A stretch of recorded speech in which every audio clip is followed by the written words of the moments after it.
오늘 본문은 교회를 핍박하며 살기가 등등했던 사울이 다메섹에 가서 믿는 이들을 잡아오려고 가다가 주님을 만난 사건입니다. 너무나 유명한 사건이죠. 여러분, 교회의 시작을 오순절 성령 강림이라고 하는데, 이 성령 강림 후 교회 역사 가운데 가장 중요한 사건을 꼽으라고 하면은 바로 이 사건이다 라고 할 정도로 오늘 본문은 중요한 내용입니다. 그런데 오늘 이 사건이 객관적으로 또 역사적으로만 중요한 사건이 아닙니다. 바울 자신에게 오늘 이 사건은 계속 반복해서 이야기할 정도로 중요한 사건이었습니다.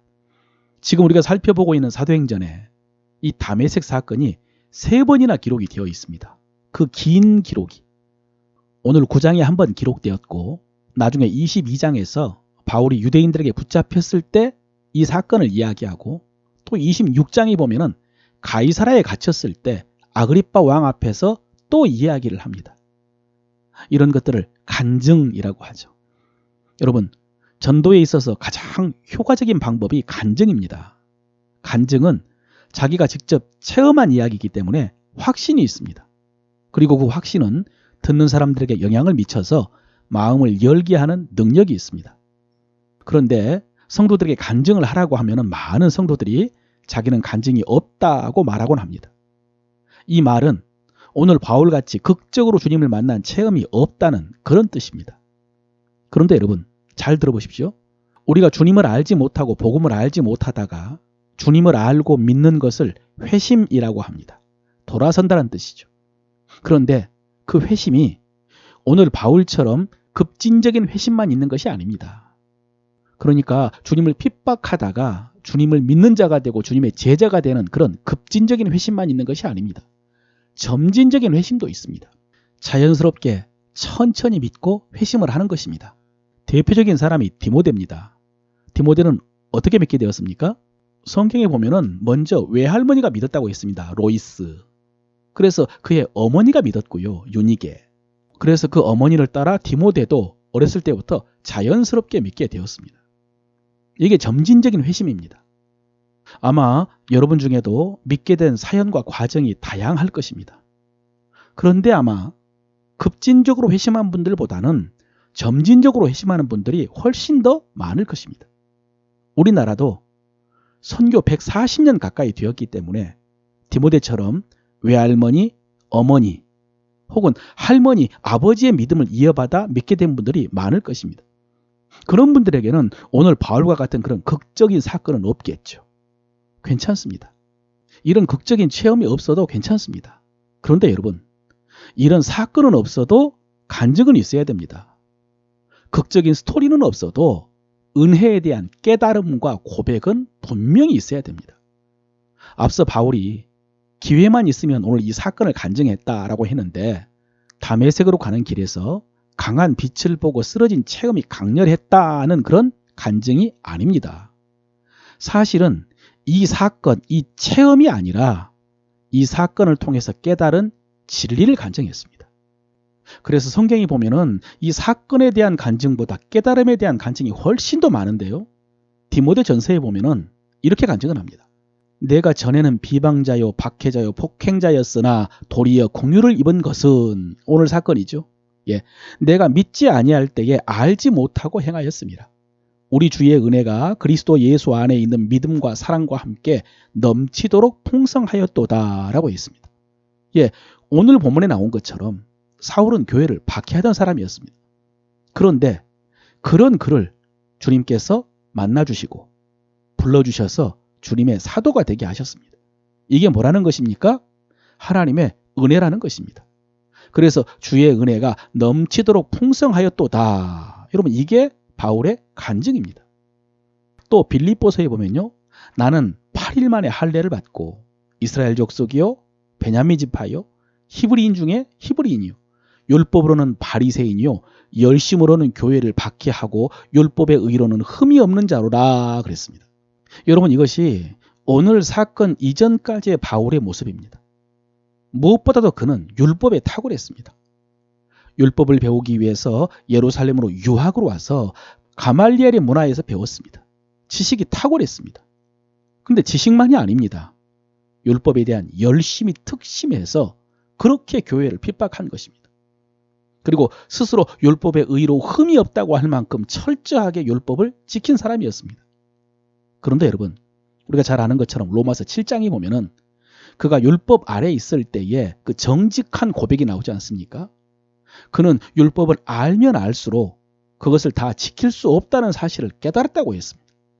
그는 날마다 죄와 싸웠지만은 결국 죄에 패배해가지고 죄의 포로가 되었습니다. 그래서 마침내 이렇게 절규하죠. 오라 나는 곤고한 사람이로다. 이 사망의 몸에서 누가 나를 건져내랴. 여러분, 겉으로 보이는 사울의 모습은 율법의 완전한 사람입니다. 그리고 겉으로 보면은 율법과 유대교에 대한 열심이 특심했습니다. 그런데 그 마음 속에는 이런 절망이 있었습니다. 갈등과 두려움이 가득했습니다. 오늘 다메섹으로 가고 있는 사울의 마음 속에 바로 이런 갈등과 번민과 두려움이 있었던 것입니다. 그런데 여러분, 전에 스데반이 자유민의 회당에서 복음을 전했을 때에 사울이 거기 있었을 것이라고 했습니다. 그런데 스데반이 성령과 지혜로 말하는 것을 사울이 당하지를 못했습니다. 그래서 그의 말에 꼬투리를 잡아가지고 공회에 고발을 했습니다. 결국 스데반은 공회에서 복음을 전하다가 돌에 맞아 죽었죠. 사울이 가장 먼저 돌을 던졌습니다. 그런데 그때 스데반의 얼굴이 어땠습니까? 공회 중에 앉은 사람들이 다 스데반을 주목하여 보니 그 얼굴이 천사의 얼굴과 같더라 그랬습니다. 여러분, 이 기록이 누구의 기록입니까?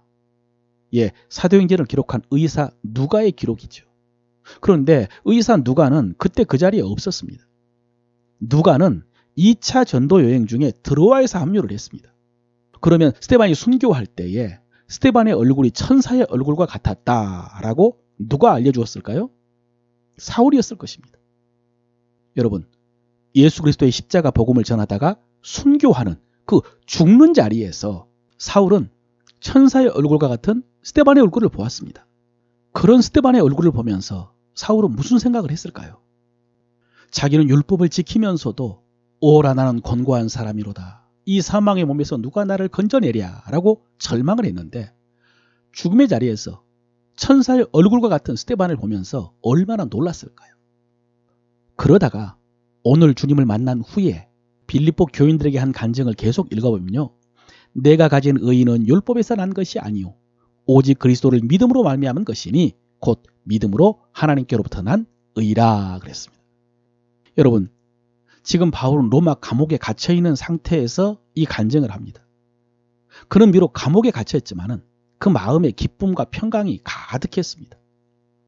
이제 곧 죽임을 당할지 모르지만 오히려 빨리 육신을 떠나서 주님 앞에 가고 싶을 만큼 확신이 가득합니다. 여러분, 예전에는 율법에 흠이 없다고 할 만큼 율법에 철저했어도 절망하며 두려워했는데 지금은 어떻게 이런 확신과 평안을 갖게 되었다고 합니까? 내 안에 의가 있기 때문이라고 합니다. 하나님께로부터 난 의가 있기 때문이라고.